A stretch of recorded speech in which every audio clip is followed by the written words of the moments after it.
칠순이 되어서 거지 신세가 되지 않으려면 사실 준비는 5060대에 다 해놔야 한다는 말을 들어보셨을 거예요. 하지만 이 말이 남의 일 같고 너무 뻔해서 귀에 잘 안 들어오죠. 저도 그렇더라고요. 나는 설마 그렇게까지 되겠어? 이런 마음이 한켠에 있거든요. 그런데 막상 70 넘으신 분들 얘기를 듣다 보면 이게 남 얘기가 아니구나 싶습니다. 젊을 땐 몰랐어. 돈이 이렇게 빨리 줄어드는지. 몸이 아프니까 쓰는 돈이 2배야. 일하려 해도 받아주는 데가 없어. 이런 말이 우리 미래일 수 있다는 걸 인정하고 나면 좀 더 진지하게 준비할 수 있어요. 오늘 이야기는 무서운 공포 마케팅이 아니라 우리 모두가 정말 공감할 수밖에 없는 현실을 함께 보고 5060대에 꼭 해야 할 게 뭔지 차근차근 짚어보자는 거예요. 너무 거창하거나 어려운 이야기가 아니라 누구나 할 수 있지만 또 누구나 밀어버리는 그런 것들이요. 먼저 가장 중요한 건 돈 관리입니다. 사실 노후의 빈곤은 소득이 없어서 생기는 게 아니에요. 관리가 안 되어서 생겨요. 5060대는 은퇴 직전 혹은 막 은퇴 직후라서 수입이 줄거나 없어지는데 지출 구조는 그대로인 경우가 정말 많습니다. 첫 번째 사례는 제 선배 이야기예요. 대기업에서 30년 넘게 일하고 퇴직금도 3억 가까이 받았어요. 주변에서 부럽다고 했죠. 근데 5년 만에 거의 다 썼습니다.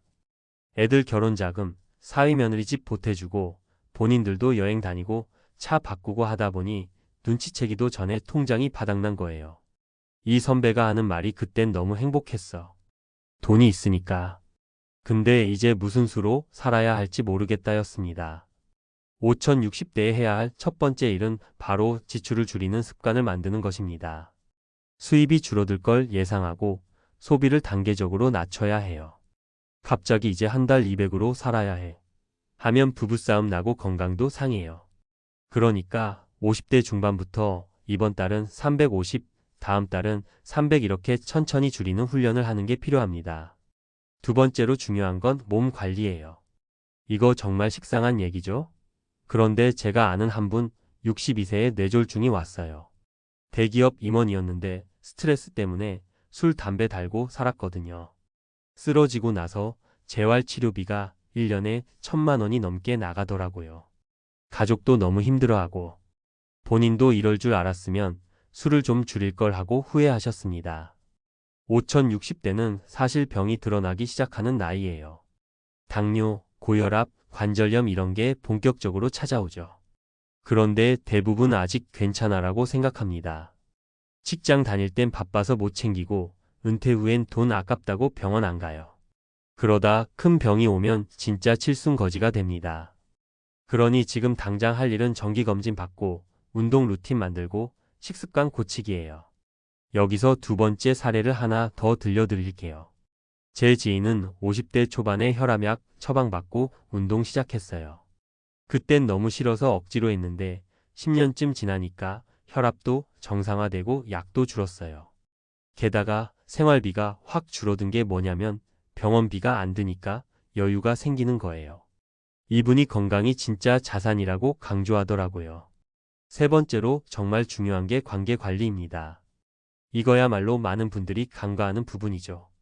5060대의 친구, 가족, 배우자랑 관계가 나빠지면 70대에는 돈이 있어도 행복하지 않아요. 그리고 중요한 건 관계가 깨지면 돈도 깨져요. 세 번째 사례는 제 친척 이야기예요.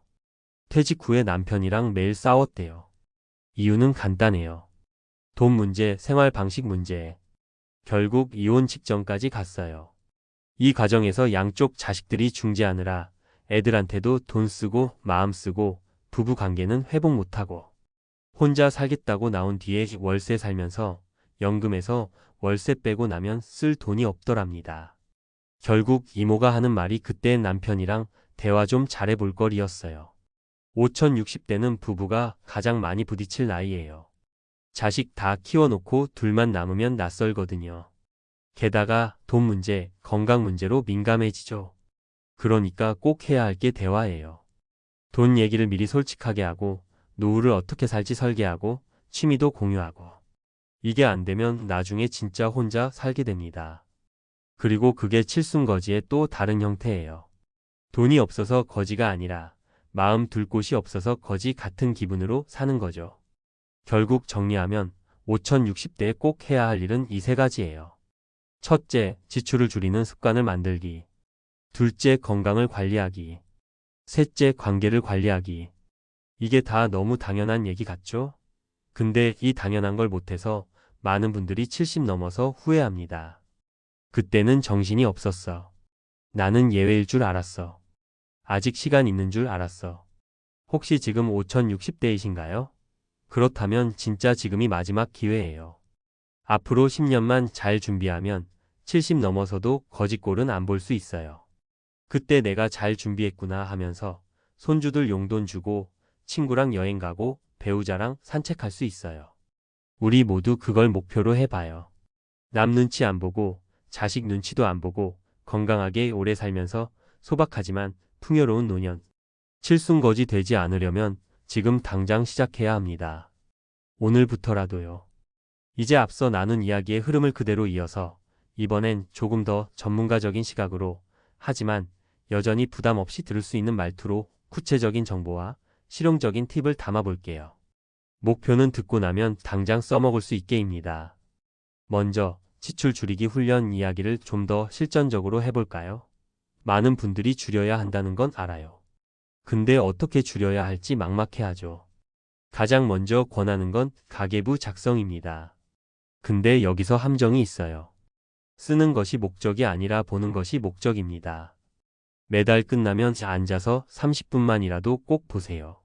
내 돈이 어디로 나가나 한눈에 봐야 줄일 수 있어요.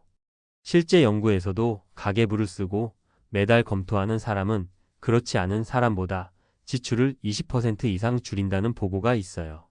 그리고 5060대에 특히 줄이기 어려운 비용이 뭔지 아세요?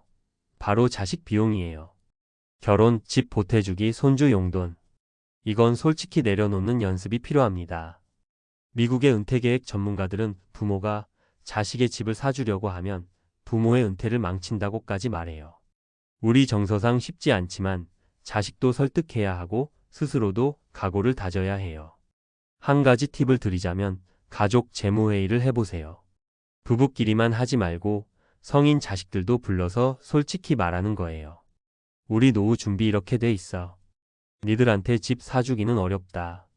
이런 얘기 미리 하면 나중에 덜 싸우고 덜 상처받습니다. 두 번째로 건강관리 이야기로 넘어가 볼게요. 여기서도 막연하게 운동해야지 하지 말고 구체적으로 짜야 해요. 대한민국 보건복지부에서 권장하는 건 일주일에 최소 150분의 중강도 유산소 운동이에요. 쉽게 말하면 숨이 약간 차면서도 대화는 가능한 정도로 걷기나 자전거 타기, 수영 등을 하루 30분씩 주 5회 하면 됩니다. 여기에 근력 운동을 주 2회 이상 꼭 넣으라고 해요. 60대 넘으면 근육량이 10년마다 10%씩 줄어든다는 연구 결과가 있거든요.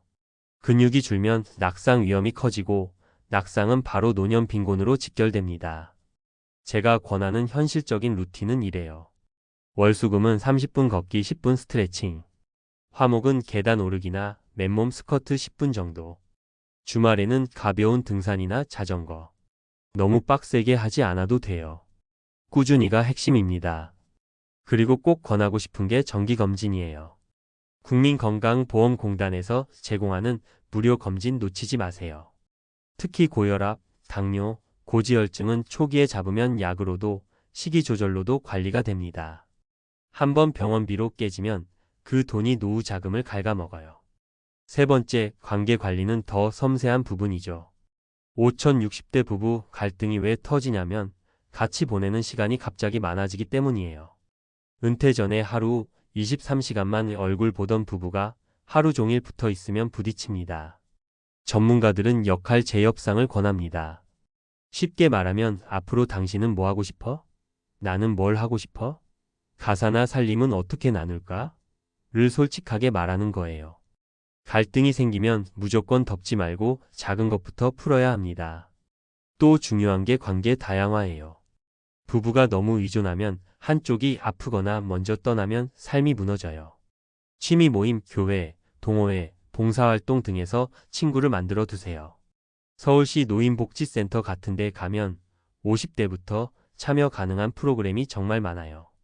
실제로 연구를 보면 은퇴 후 사회적 관계망이 넓은 사람은 그렇지 않은 사람보다 우울증 위험이 30% 낮다고 합니다. 그리고 자식이랑도 거리를 적당히 두는 게 좋아요. 너무 간섭하면 싸우고 너무 멀어지면 서운해져요. 여기서 팁 하나, 정기적인 가족 식사를 잡아두세요. 한 달에 한두 번이라도 다 같이 만나면 자연스럽게 대화가 이어지고 큰 오해도 줄어듭니다. 마지막으로 한 가지 정말 현실적인 조언. 노후소득원을 꼭 만들어 두세요. 많은 분들이 국민연금 있으면 되지라고 하는데 사실 평균 국민연금 수령액이 60만 원대예요. 혼자 살면 최소 120만 원 이상은 필요합니다. 꼭 큰돈 벌겠다는 게 아니라 소일거리라도 만들어야 해요. 택배 상하차, 편의점 알바, 경비 같은 일도 있지만 요즘엔 시니어 창업이나 온라인 판매, 유튜브, 글쓰기 강의 같은 것도 많이 해요. 한국노인인력개발원 홈페이지나 지자체 일자리센터 가면 정보를 얻을 수 있어요. 제가 아는 60대 부부는 반찬 가게를 작게 차려서 둘이 하루 4시간 정도 일하면서 한 달 150만 원 정도 남깁니다. 덕분에 연금이랑 합쳐서 300만 원 정도로 넉넉하게 살아요. 이 나이에 이렇게 돈 버는 게 자존심도 세우고 건강도 유지된다 하시더라고요. 결국 칠순거지가 되는 건 한 가지 이유가 아니라 작은 준비들을 안 했던 게 쌓여서 오는 거예요. 지출 줄이기, 건강관리, 관계관리, 소득원 마련. 이 네 가지가 다 연결되어 있어요. 하나라도 빠지면 균형이 무너집니다. 그러니 지금 5060대라면 오늘이라도 종이에 적어보세요. 이번 달부터 줄일 지출 항목. 내 건강검진 일정. 아내 남편과 이야기해야 할 주제. 앞으로 할 수 있는 일거리 아이디어. 이게 진짜 노후 대비의 첫걸음입니다. 너무 늦은 때는 없어요. 하지만 너무 빠른 때도 없어요. 오늘이 가장 좋은 때입니다. 우리 모두 70 넘어서도 여유 있게 웃으면서 살자고요. 돈 걱정, 건강 걱정, 외로움 걱정 줄이고요. 그게 진짜 인생 잘 산 거 아니겠어요?